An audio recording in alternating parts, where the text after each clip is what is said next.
February of 2014. It was just a delay in drill team. Wasn't nothing going on with the American Martial Association. Everybody knows the AMA. So I decided to kind of like just start it. Like I was like, yo, let's just get a place and have some competition. So we was in the car one day. It was me and Sharnay Johnson, CFO of the organization. Everybody knew his name in Philly Footstompers.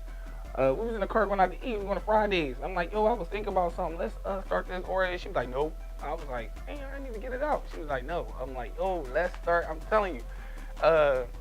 So you know, we was talking about it, and then a couple days later, we was going somewhere. We was in the car, and I had talked to Virgil. I think how it was. I was talking to Virgil, and Virgil was out Frankfurt working with Daryl and Jeannie Alexander from Post 224. So he's like, I'm like, yeah, I'm gonna come up there. I'm gonna come check this out. He was like, all right, come up here. So I called Nate. We was going somewhere, and me and Nate went up there, and we actually was like, I actually was like, yeah, Nate, let's stop right here for a second and talk to Virgil. They all up here. Let's see what's up. Daryl and Jeannie and them. She's like, yeah, all right, let's go, pull up. We gets in there, and I'm like, yeah. So I was telling everybody about the Enhet, you know what I mean? And this is the first meeting. I looked at Nate. Nate was like, this is some, what? Yo, so from there, we just started planning and just started the whole thing with the Enhet. It was Jeannie Alexander, Daryl Alexander, Sharnay Johnson, Virgil Mobley, and Tiana Mobley, and myself. And that became the executive board of the organization. So I selected the board members. It was kind of crazy because, like I said, me and Sharnay around that time was getting real cool, real tight. Virgil Mobley was executive board member of the AMA.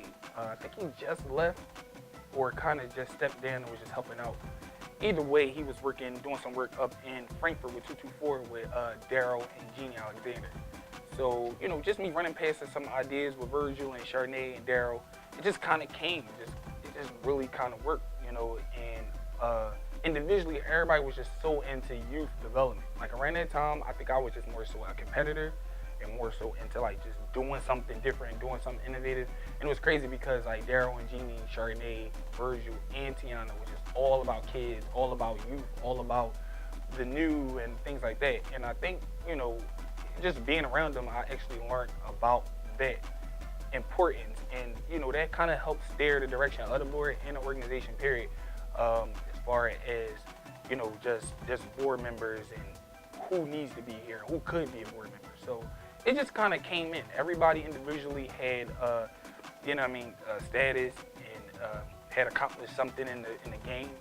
If it was national championships, being a part of prestigious squads, running top-notch squads, like, you know, so it just kind of was a good thing. And the board collectively was respected for their individual things they've done in the game, and then, you know, together it made it just that easier to, you know, focus and work on something greater, you know. So that's how I picked the board members. Internally, we have a 7-seat executive board, which is myself, president and CEO, vice president Daryl Alexander, executive director Cynthia Henderson, chief financial officer Sharnay Johnson, chief of administration Jeannie Alexander, and chiefs of operations Tiana and Virgil Mobley.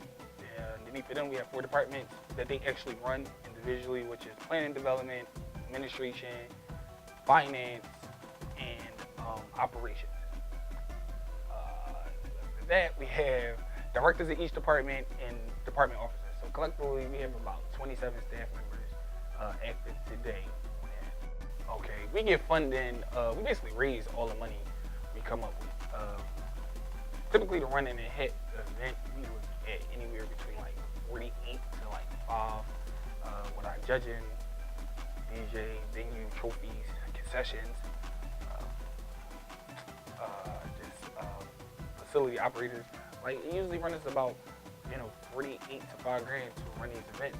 And thankfully, we've been running for 4 seasons consistently, just raising money, fundraisers, events we have for kids, saving.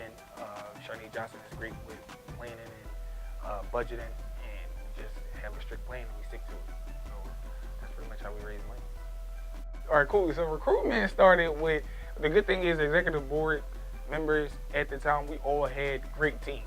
So Jeannie and Daryl was directors of Post 224, Tiana and Virgil had United Movement. I had Iconic. Charnay is the director of Norfolk Footstompers. So it was a great amount of teams that drew people in.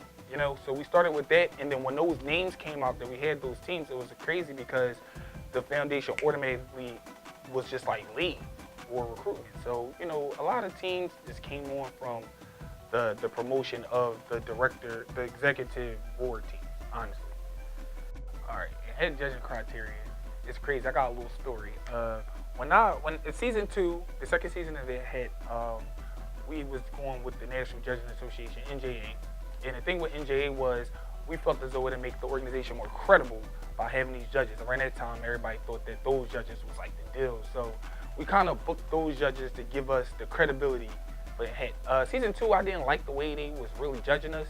They wasn't really giving real good feedback and rating. So I'm like, yo, we need to start our own situation, our own judges. So my board was just like, yeah, specific, like Daryl, like not right now. Let's just wait. We need to get a little bit further with the credibility. So we kind of laid off of it. I believe season 3 was the first time we came out with the EJ, Enhet Judging Association.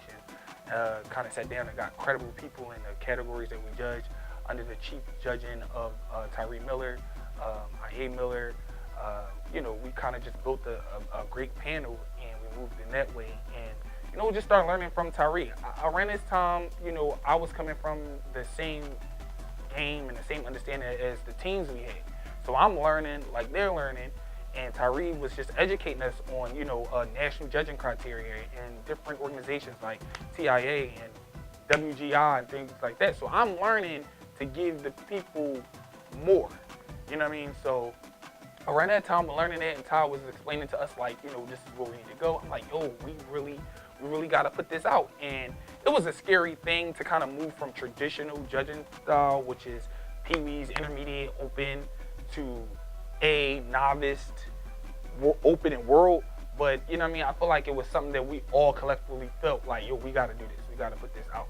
So the judging criteria kind of developed from learning more, and then we just just took it from there. It was hard to implement with the teams coming from 25 years plus of regular traditional, you know, judging. But I mean, it was fun. You know, at this time the game kind of like withered down. Wasn't a lot of teams, wasn't a lot of competition. So, you know, it was just something new that it wasn't as hard to get past as we thought it might have been.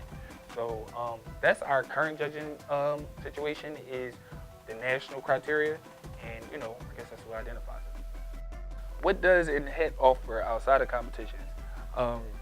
It's crazy because it took us a while to offer anything. I think through raising our money, raising our funds, and trying to be a more well-rounded, it kind of put us in a space to create stuff to offer past just a regular competition. We do have workshops we offer to our registered teams 3 times a fiscal season, which is like Passport to Manhood, Phenomenal Women, and Creative Development. These workshops just help out with directors in the creative development, just having a director's lounge, like feeling like they can talk about issues or problems or how to get this or how to get that. Step masters that make common mistakes that might be on scoring, and they can get clarity on the captions of the judging criteria. Phenomenal Women, that's a great workshop that's ran by the female executive board members, Cynthia Henderson, Charnay Johnson, Jeannie Alexander, and Tiana Mobley, just to give back to girls. Like, it's like a girls' time, girls' power, black girls rock type of, you know, vibe. And Passport to Manhood was developed by Vice President Daryl Alexander, which is just like men's health, like tying ties and just, you know, just men's bonding with boys and learning how to just identify regular issues of an everyday male. So those workshops are great. We also offer a P5 project where a banquet hall that I actually have, we give to all our teams. They raise 47% of their registration rate, meaning they can have events and a party or fish rods, whatever type of events they want to raise funds for their individual teams. Outside of that, we offer profit sharing for teams that want to bring their families and friends to the events and actually benefit off of bringing their crews in. So that's a great thing that we offer as well. Just a tons of things. Game room.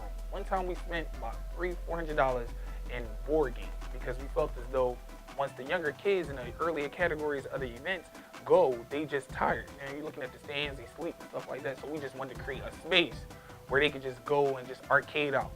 So, you know, we kind of, you know, focus on that as well. So that's how we give back. We always take, you know, suggestions and ideas from our people to see what we can offer them. So that's pretty much what Enhet offers past competition. Future of Enhet. The future of Enhet, I just want to be sponsored. You know what I mean? I feel like once I become sponsored and financially supported, I can really take off with my ideas. You know, it just get more back. I also want a building. I want a building with office space, executive board space, gymnasium space, you know, things like that. That's my future, just to keep building and keep, you know, being very transparent about what can come my way, very open to suggestions, and just like a team player, I feel like that's what actually got me to this point. So, you know, that's pretty much my idea of Enhet, just to keep moving with the fundraisers and keeping the kids off the street and trying to give, you know what I mean, the younger guys jobs and trying to just make our art form a little bit more mainstream, you know, with videography and just the venues and everything we use is trying to move us to a level where as though our craft is respected just like any other sport. And I think that through Enhet, we can set the standard and tone to kind of really focus on requiring it. So, yeah, I will say the future of Enhet is to focus on the mainstream play.